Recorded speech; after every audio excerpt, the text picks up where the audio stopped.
Assalamualaikum warahmatullahi wabarakatuh. Halo teman-teman semuanya, perkenalkan nama saya Raffi Gerali Krisnugraha dan hari ini saya akan membahas topik yang mungkin sudah sering kalian dengar, tapi belum tentu semuanya benar-benar paham, yaitu tentang DeFi. Dan salah satu proyek paling terkenal di dalamnya adalah Uniswap. Nah, sebelum kita mulai, coba kita bayangkan terlebih dahulu, kalau dulu kita mau nabung uang, kita itu harus datang ke bank. Kalau mau kirim uang ke luar negeri, harus kita harus lewat pihak ketiga. Nunggu proses verifikasi yang lama, potongan biaya yang lumayan besar, dan lain-lain. Tetapi sekarang ini, dunia keuangan sudah mulai berubah drastis.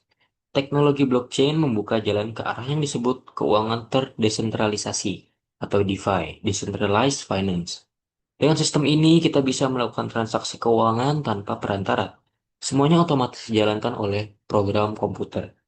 Nah, yang akan saya bahas hari ini bukan cuma pengertiannya aja, tapi kita akan bedah sampai ke konsep dasarnya, kelebihan dan risiko DeFi, bagaimana Uniswap bekerja, siapa saja pengguna utamanya, serta kelebihan dan kekurangannya dari sisi SWOT analysis. Kita juga akan bahas arah masa depannya karena dunia DeFi ini terus berkembang dari tahun ke tahun. Dan jangan khawatir nih, saya akan bahas dengan cara santai tanpa istilah yang perlu ribet, supaya semuanya bisa mudah dipahami bahkan buat yang baru dengar istilah Uniswap hari ini.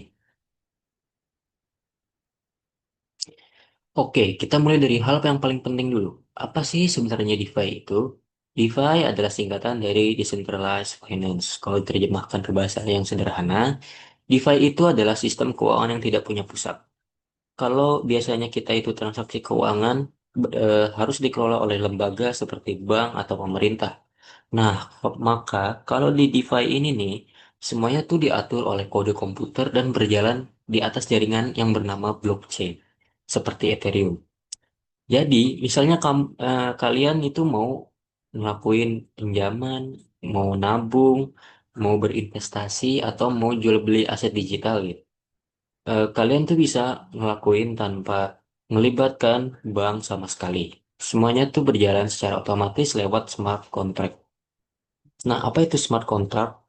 Secara sederhana, smart contract itu kayak robot perantara yang mengatur transaksi berdasarkan aturan yang sudah disepakati. Contohnya kayak gini. Kalau kamu menaruh satu Ethereum di smart contract untuk ditukar dengan token lain, maka prosesnya akan berjalan otomatis tanpa bantuan manusia yang mengatur di belakang layar. Keunggulan dari sistem ini adalah yang pertama transparan. Semua orang bisa melihat transaksi di blockchain, jadi tidak mungkin ada eh, misalnya pencucian uang dan lain-lain itu tidak mungkin karena semuanya itu bisa melihat transaksi di blockchain. Lalu yang kedua terbuka. Siapapun bisa ikut tanpa perlu izin. Yang ketiga aman karena tidak ada pihak tunggal yang bisa mengubah datanya.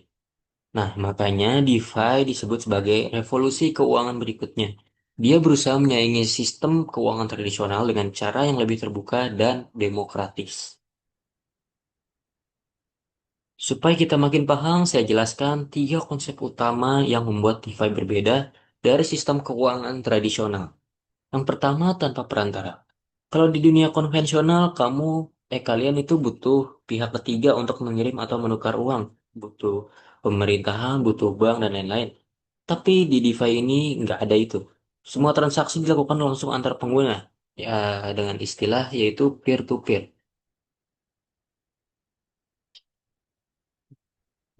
Bayangkan kamu mau kirim uang ke teman kamu yang ada di luar negeri. Biasanya tuh butuh bank, butuh verifikasi, bahkan harus nunggu beberapa hari. Nah, tapi kalau lewat DeFi ini, cukup dengan wallet dan koneksi internet, uang bisa terkirim dalam hitungan detik langsung tanpa perantara. Yang kedua, terbuka dan tanpa izin, permissionless. Siapapun bisa mengakses layanan DeFi. Kalian itu nggak perlu KTP, nggak perlu slip gaji, ataupun rekening bank. Cukup punya dompet digital seperti MetaMask, dan kamu bisa langsung mulai. Yang ketiga, self-custody atau kepemilikan penuh. Ini bagian paling menarik. Kamu sendiri yang memegang kendali atas aset kamu. Tidak ada pihak ketiga yang bisa membuka dana kamu, tidak ada saldo diblokir sementara, tetapi konsekuensinya kamu juga bertanggung jawab penuh. Kalau kamu kehilangan private key kamu, ya sudah, tidak ada jalan untuk mengembalikannya.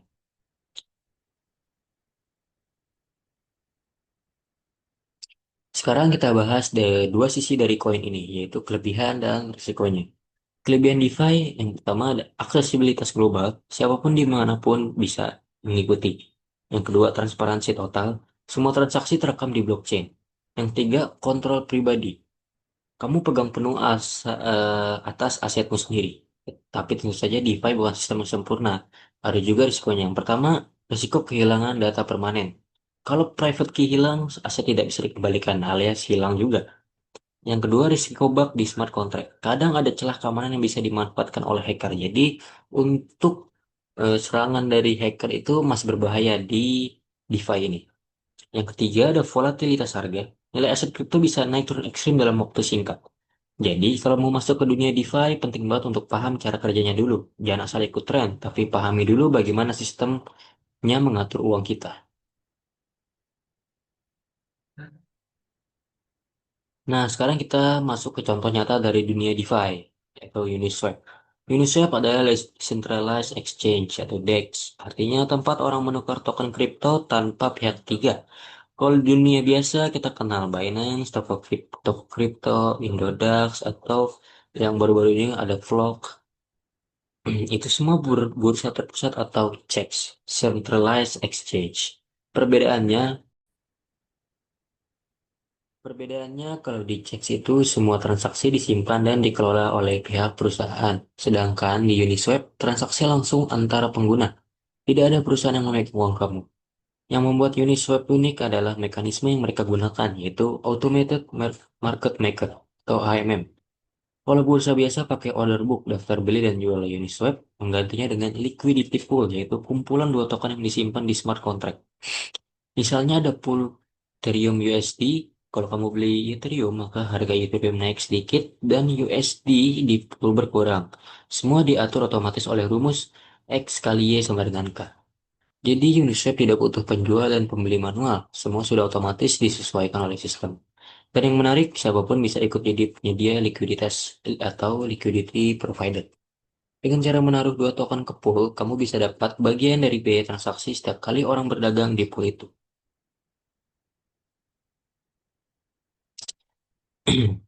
Ada tiga elemen utama yang membuat Uniswap berjalan. Yang pertama ada liquidity pool. Ini adalah inti dari sistem. Semua token disimpan di dalam pool dan setiap transaksi dilakukan terhadap pool itu. Jadi ketika seseorang ingin menukar token A ke token B, dia tidak melawan pengguna lain, tapi langsung berinteraksi dengan smart contract. Yang kedua ada Automated Market Maker atau AMM. AMM menggunakan rumus matematis untuk menjaga keseimbangan nilai token di dalam pool. Rumusnya itu X kali Y sama dengan K. Ini memastikan harga menyesuaikan secara otomatis. Yang ketiga ada Governance Token, UNI. Uniswap juga memiliki token UNI yang berfungsi sebagai alat voting. Pemegang UNI bisa ikut memutuskan arah pengembangan protokol.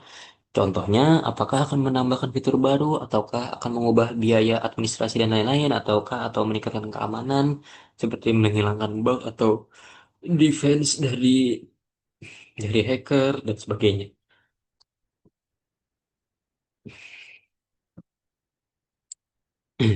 Nah, lalu ada dua kelompok pengguna utama di Uniswap. Yang pertama adalah trader, yaitu orang yang menukar satu token ke token lain. Mereka tertarik karena bisa mengakses token yang tidak ada di bursa biasa dan tetap menjaga privasi karena Uniswap bersifat non-custodial. Yang kedua ada liquidity provider atau LP. Orang yang menyetor pasangan token ke pool, mereka membantu menyediakan likuiditas agar sistem tetap berjalan. Dan sebagai gantinya, mereka dapat bagian dari biaya transaksi. Jadi sistemnya saling menguntungkan. Trader butuh liquidity pool agar bisa menukarkan token. Dan liquidity pool butuh trader untuk menghasilkan pendapatan yang pasif.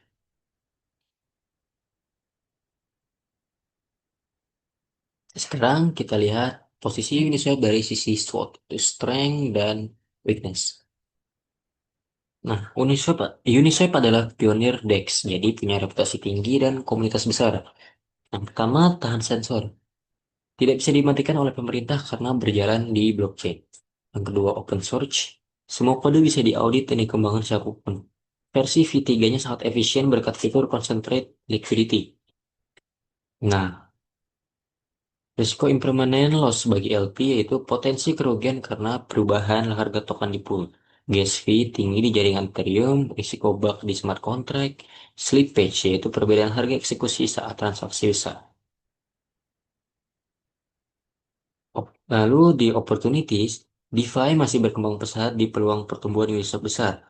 Bisa masuk ke jaringan layer 2 untuk biaya lebih murah, potensi ekspansi ke blockchain lain seperti Arbitrum, Polygon, dan lainnya.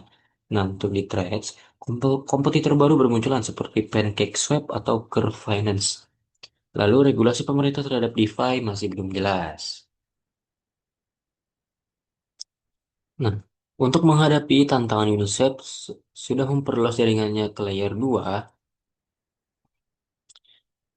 seperti Optimism dan Arbitrum membuat biaya transaksi jauh lebih rendah dan cepat. Selain itu, mereka sedang mengembangkan UNICEF V4 dengan fitur baru bernama Hooks yang memungkinkan pengembang menambahkan logika unik ke dalam pool. Ini akan membuat peluang inovasi baru misalnya untuk produk pinjaman asuransi atau derivatif berbasis DeFi. Dan semua keputusan arah UNICEF ditentukan lewat governance, artinya pemegang token Uni yang menentukan masa depan proyek ini. Nah, jadi di Di semua pembahasan dari ini, bisa kita simpulkan bahwa DeFi dan Uniswap adalah simbol perubahan besar dalam dunia keuangan digital. DeFi memberikan kebebasan dan akses keuangan tanpa batas, sementara Uniswap menunjukkan bagaimana perdagangan bisa berjalan tanpa perantara. Namun tentu sistem ini masih punya risiko terutama dari sisi keamanan dan volatilitas pasar. Kedepannya, kalau masalah seperti gas fee dan keamanan bisa diatasi, dunia DeFi mungkin bisa benar-benar menyaingi sistem keuangan tradisional kita kenal sekarang.